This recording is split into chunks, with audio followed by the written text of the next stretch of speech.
El Padre Celestial les bendiga y aquí estamos con la clase número 2 en el curso Religiones Falsas y Peligrosas. Recuerden que estamos estudiando el libro del Dr. José de la Rosa, el cual lleva el mismo título, y que ustedes deben profundizar en este libro, el cual hace referencia a todas las religiones falsas y cuán peligrosas resultan ellas, sobre todo para cualquier persona, para la humanidad completa. En este sentido, vamos a iniciar estudiando algunas de estas religiones y comenzamos con el teísmo abierto. Este teísmo abierto también es conocido como la teología de la apertura y la apertura de Dios. Es un intento de explicar la presciencia de Dios.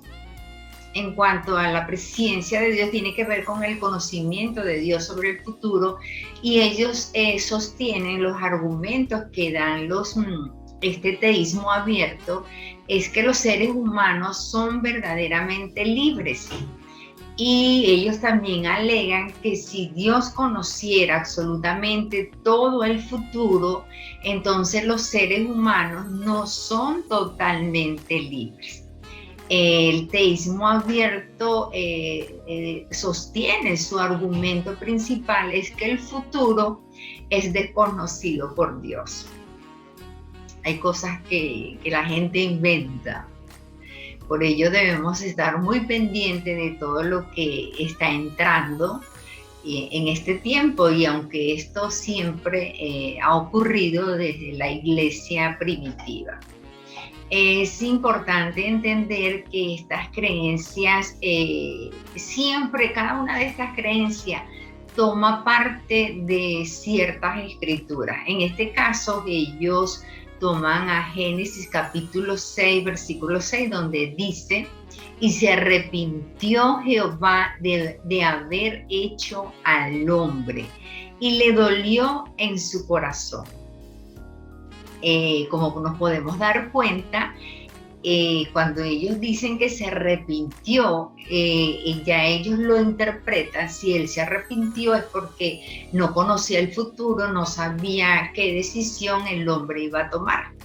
Y esto es totalmente opuesto a lo que nos dicen las escrituras, porque en la palabra hebrea, aquí en este caso, vamos a buscarla aquí, la palabra hebrea usada aquí para arrepentirse no es la misma que nos sucede a nosotros cuando nos arrepentimos. Esto nos produce tristeza. Aquí a Dios lo que le produce es que Él es movido a piedad, es movido a misericordia. Y por ello siente aflicción de saber lo que le puede ocurrir al hombre, que él sabe lo que le puede ocurrir al hombre por las malas decisiones que tiene que tomar o que toma el ser humano. Por supuesto, la mala interpretación es totalmente errada por completo. Por ejemplo, cómo mostramos nosotros bíblicamente que Dios es omnisciente y cómo está su presencia en este caso.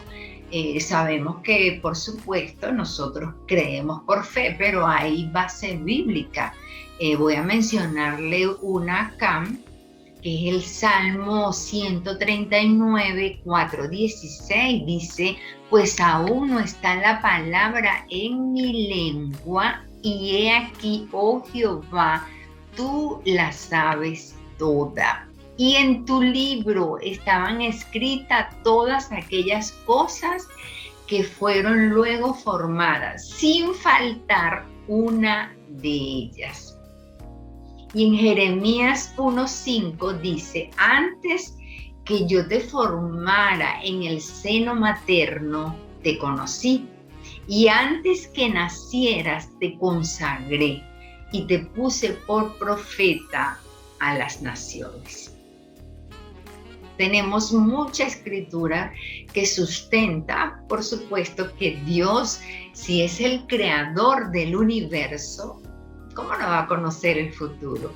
Y además todo el Antiguo Testamento nos plasma cómo ya el Señor había diseñado que Jesucristo, nuestro Salvador, era quien iba a venir a rescatar a toda la humanidad.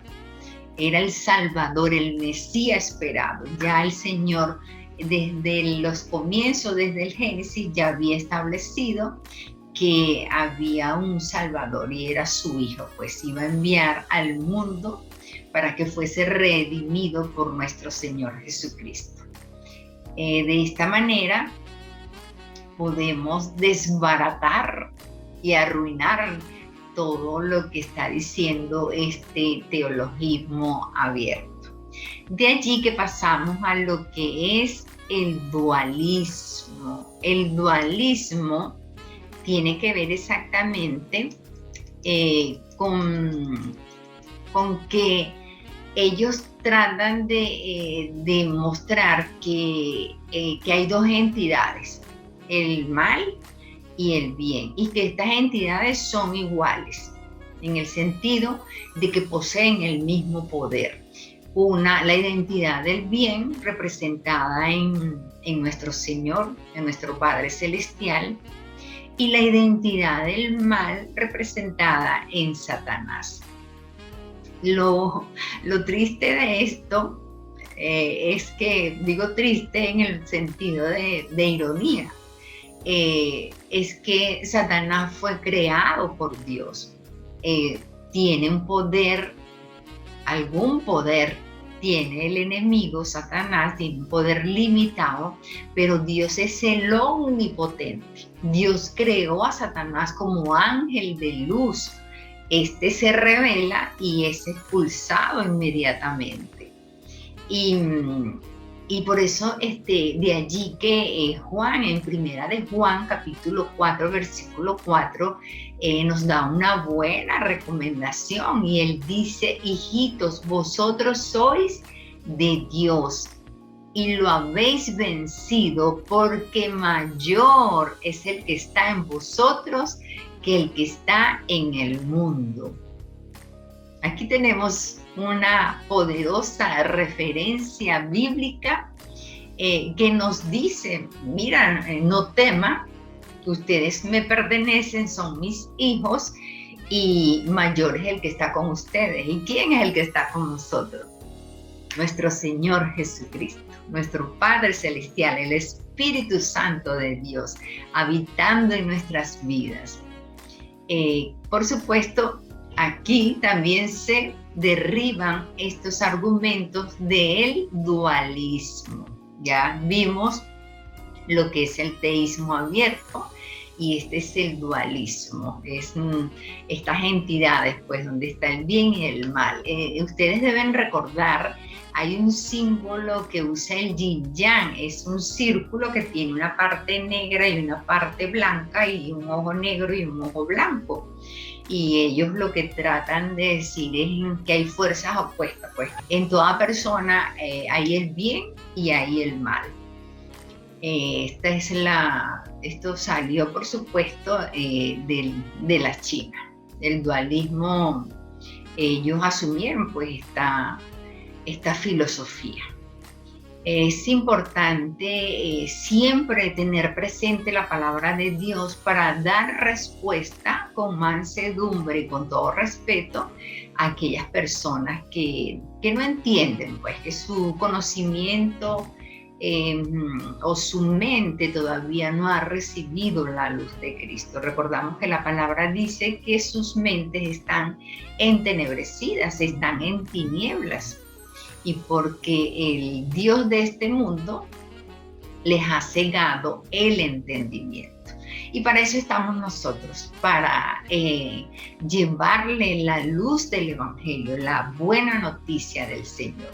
De esta manera, nosotros pasamos a lo que es la práctica de la espiritualidad contemplativa. Y esta espiritualidad contemplativa trata sale de lo que es la iglesia emergente. Por supuesto, la iglesia emergente es la que está muy preocupada, se adapta a la posmodernidad. Esto quiere decir que ellos dicen, no, nosotros no vamos a ser iguales que lo que hace la iglesia primitiva. Nuestras reuniones van a ser más de conversaciones, nosotros no vamos a estar dispuestos a escuchar un sermón, las sillas nuestras no van a tener la misma estructura, lo que hacen las estructuras que tienen todas las iglesias, donde están las sillas, donde es un auditorio. La música para ellos también es totalmente diferente, porque ellos dicen que ellos se tienen que adaptar a la cultura y traer esa cultura, por supuesto, a la iglesia. Esto es una práctica de lo que es la iglesia emergente, y eso se ve mucho en naciones, por ejemplo, como en Estados Unidos, parte de Europa, y no crean, también en Latinoamérica. De repente observamos el querer imitar canciones del mundo, el querer utilizar muchas iluminaciones, pero ellos también utilizan, por eso se llama, ellos tratan de usar lo que es la espiritualidad contemplativa, usando como método la meditación. A través de la meditación, ellos tratan de dominar el cuerpo, el alma, y hacen un silencio mental como para conseguir que todas sus emociones, todo su ser, haya una armonía, un equilibrio y se conecte con Dios. Y por supuesto, esto es contrario a lo que nos enseña la palabra del Señor, porque sí, la palabra nos manda a que nosotros meditemos, pero en su palabra. No nos manda que pongamos la mente en blanco de ninguna forma, que coloquemos la mente en blanco, sino que meditemos en la palabra de día, de noche, que la pongamos como práctica. De allí que ellos, esta forma de meditación, trata de llegar a una oración de totalmente en silencio, de colocarse en un silencio completo, o de hacer algunas lecturas, como que esa es la vía para ellos poder conectarse con Dios. Y por supuesto, la conexión con el Señor es a través de la oración, a través de la lectura de la palabra, y que nosotros sabemos que le pertenecemos a Dios, que somos sus hijos e hijas. Y no necesitamos de ningún método, porque ya Jesús fue quien abrió ese camino. Jesús es el camino, Él lo abrió, Él representa ese camino y nos llevó al Padre a través del sacrificio que Él hizo en la cruz del Calvario. Entonces, amados, esta creencia totalmente contraria a la palabra de Dios, por supuesto, no tiene ninguna base. Ellos tratan de buscar la presencia divina a través del método de la meditación. Y cuando les dije que surge una iglesia emergente que la está colocando en práctica, ellos tratan de trabajar con el arte, de trabajar en la sociedad, de hacer obras, muchas obras sociales. Y en algunos casos ellos toman parte de lo que es el catolicismo, utilizan velas, inciensos, y hacen lecturas, así como hacen los que practican el yoga, y se centran como que de esta manera, centrándome en lo que estoy leyendo, eso es lo que me va a llevar a la presencia de Dios. Es totalmente contrario a la palabra. Nosotros meditamos en la palabra de Dios, la comemos, la hacemos vida en nosotros, nos comunicamos con nuestro Creador, como dije anteriormente, porque fue Jesús quien nos dio ese acceso al Padre Celestial. Así que esta también es derribada totalmente, esta creencia en cuanto a lo que pretende decir. Y es lamentable que surjan iglesias, porque sí hay un movimiento de iglesias emergentes que se quieren adaptar a la cultura. Y la palabra nos ha señalado que nosotros no somos ciudadanos de este reino, sino del reino celestial. Cuando digo de este reino, aquí en la tierra, aquí somos embajadores. Pero nosotros realmente somos ciudadanos del reino de Dios. Y por supuesto, nuestra mente es transformada, es a través de la palabra, es renovada a través de la palabra. Y en ella meditamos, como dice, de día y de noche. Así que estén muy pendientes con esta espiritualidad contemplativa. Muy pendiente, porque de repente como cristianos usted puede decir, ay sí, no tiene nada de anormal que yo agarre un pasaje y me quede allí, porque ese pasaje me va a llevar a la presencia de Dios.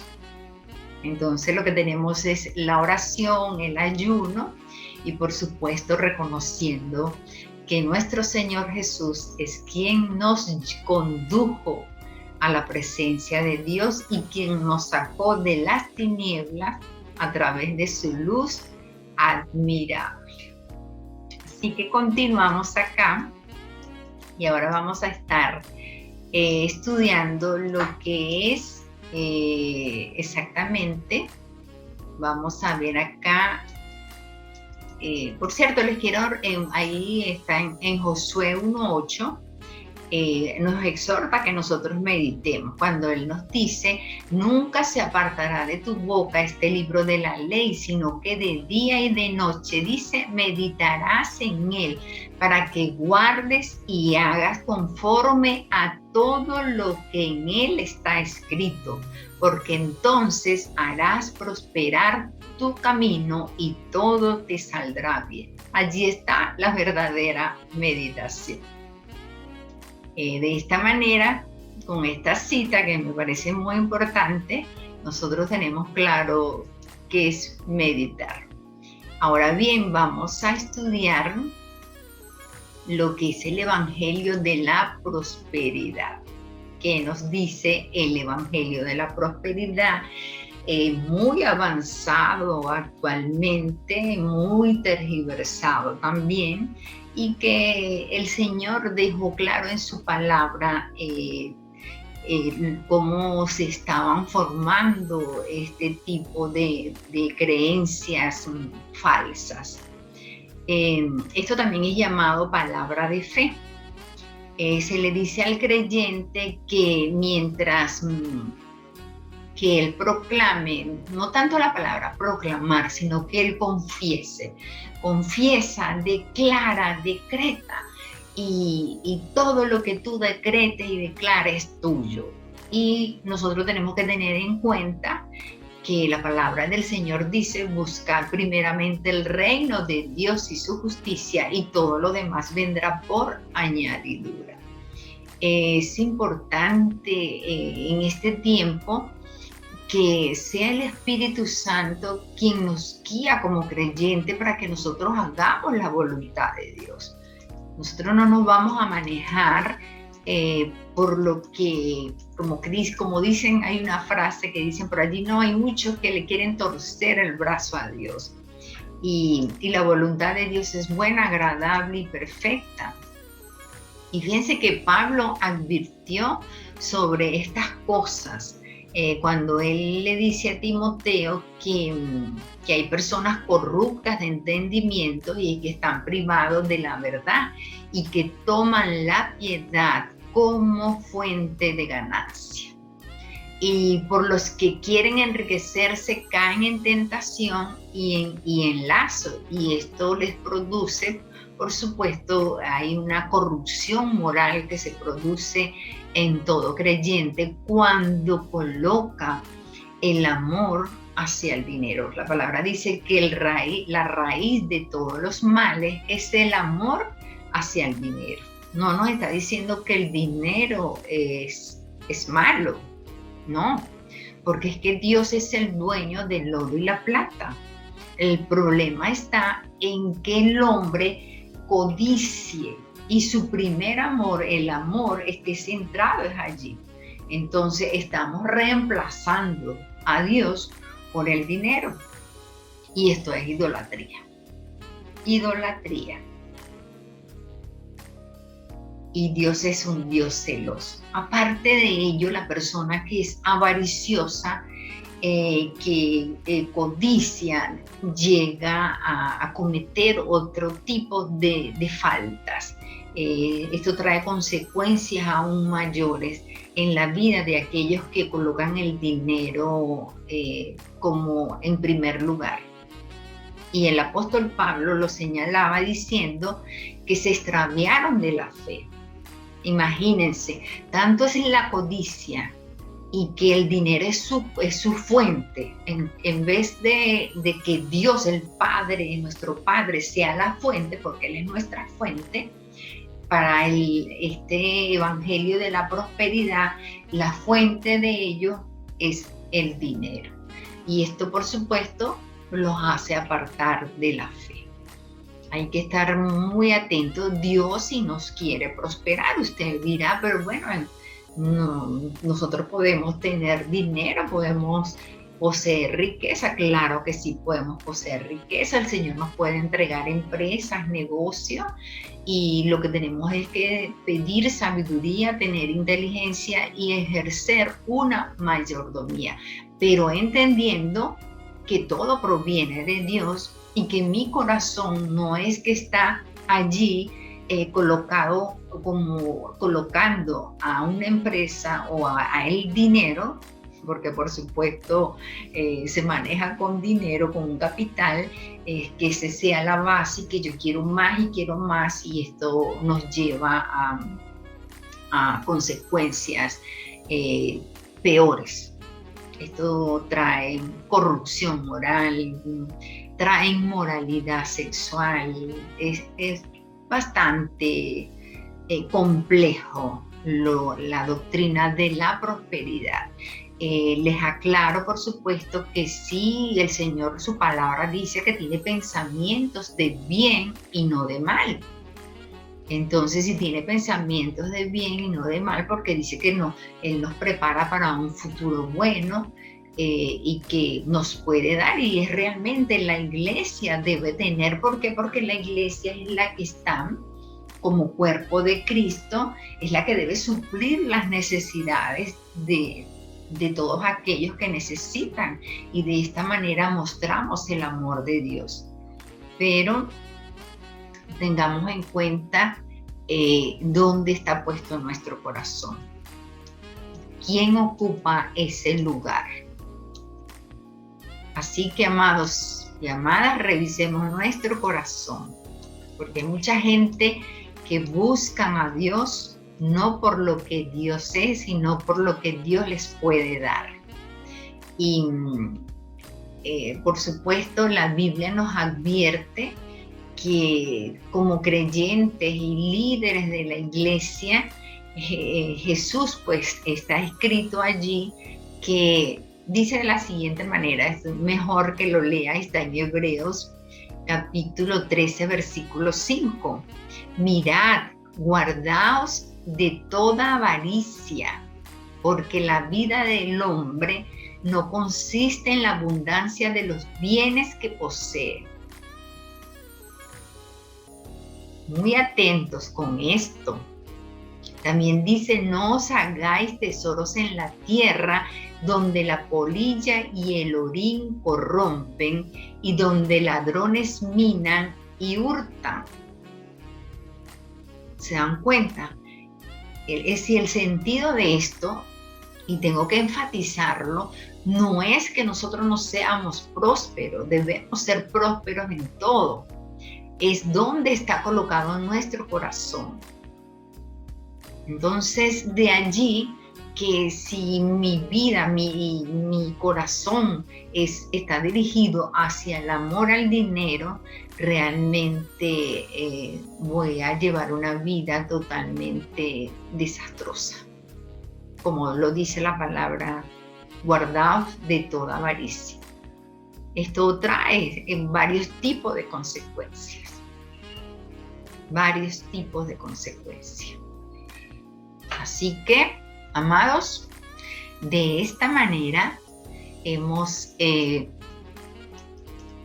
visto pues cómo se mueve esta doctrina de la prosperidad, y sobre todo hay algo importante que ellos te empiezan a decir que tú tienes que confesar, y confiésalo porque tú lo obtienes, como un positivismo.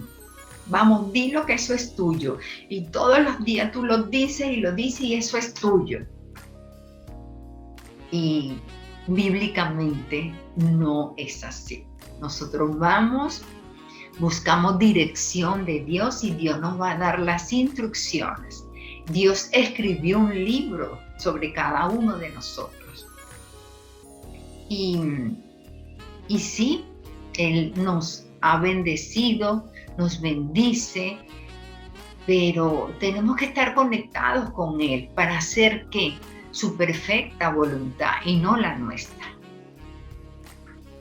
De aquí que pasamos a lo que es el relativismo moral. El relativismo moral, ellos se basan en la idea de que no existen principios morales universales. Es decir, que no hay una moral absoluta. Esta teoría del relativismo moral, ellos hablan de que lo que está bien para ti, para mí puede que esté mal. Ellos se basan en estas premisas.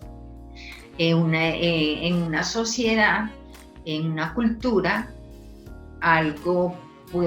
los valores para ellos pueden ser diferentes a lo que puede ser los valores para otra nación o para otras personas, de acuerdo a la raza, de acuerdo a su cultura. Este relativismo moral expresa que por ejemplo, el aborto. Ellos dicen, no, estamos de acuerdo con el aborto, pero si hay una ley moral donde dice no matarás, o que el homicidio es castigado, ¿cómo podemos discernir entonces dónde está el bien y dónde está el mal? Realmente hay una creencia totalmente, y fíjense que esto es lo que se está manejando en estos momentos. Tanto así que hay términos que si uno los utiliza en los medios de comunicación te pueden cerrar el canal, porque ellos se basan en la tolerancia. Si tú no tienes tolerancia hacia tal personas, inmediatamente eres cercenado, eres juzgado por no ser tolerante. Entonces la pregunta es, como cristianos, ¿cómo manejarnos ante esta situación? ¿Qué implicaciones nos trae esto de manejar el bien? Como la palabra lo dice, a lo bueno le llaman malo y a lo malo le llaman bueno. Es importante entender este relativismo moral, porque muchos jóvenes se les dice vive tu vida, que importa lo que diga el otro, lo que a ti te parece que es bueno, solo hazlo. Mas sin embargo, Dios nos dejó una conciencia de qué es bueno y de qué es malo. Y usted lo puede observar en los niños. Ya los niños, ellos pueden saber qué es bueno y qué es malo. Hay alguien que les indica, oye, como que esto no está bueno. Y aparte de esto tenemos a un Dios con atributos morales. Eso sí es el absolutismo moral universal completo. La palabra de Dios tiene todos los principios morales de cómo vivir la vida. Y esto, por supuesto, nos lleva a la eternidad. Muy pendiente con esta ética relativista. Es realmente negar la existencia de los valores entre el bien y el mal. Por ejemplo, el aborto, que se los mencioné, la eutanasia, o yo podría decir, bueno, cuando el homicidio, el que roba, la palabra dice no robarás. No, entonces el relativismo moral te dice, no, es que él tuvo que robar porque tenía hambre. Así trabajan ellos. Y esto, por supuesto, produce confusión. Hasta en la misma iglesia, porque usted dice, ay, pero si tenía hambre, ¿qué más le quedaba robar? No, esa no es la salida. Porque vamos en contra de lo que Dios ha establecido en su palabra. Y recuerden que el relativismo moral apela a la tolerancia. No, tienes que tolerar, tienes que aceptar. Y aquí en nuestra posición como cristianos nos hace estar como muy alertas. Eso sí, vamos a dar respuesta a todo lo que ellos plantean desde un punto de vista, desde el amor, como lo hizo Jesucristo, pero con firmeza. Por supuesto, no para contender, de ninguna manera. De ninguna manera vamos a contender con ellos. De hecho, los principios morales universales tienen que estar basados en la bondad y que la gente tiene una conciencia y todos sabemos que cuando algo es malo y cuando algo es bueno. Y bueno, lamentablemente sí es cierto que hay mucha gente confundida y Satanás se ha encargado de que las mentes estén nubladas. ¿Y cuál es nuestra posición como cristianos? Orar, mostrar amor y traer la verdad. Y hacer esa diferencia entre lo que es justo y lo que es injusto. Entonces, amados, nuestra moral está escrita en la palabra de Dios, porque tenemos a un Dios con todos los atributos morales y somos hechos a imagen y semejanza de Él. Así que donde usted ande y vea que algo que dice ser bueno y no es, entonces debemos dar respuesta, pero con amor, con mansedumbre, mostrando la verdad. Así que nos vemos en una próxima clase. Dios les bendiga grandemente.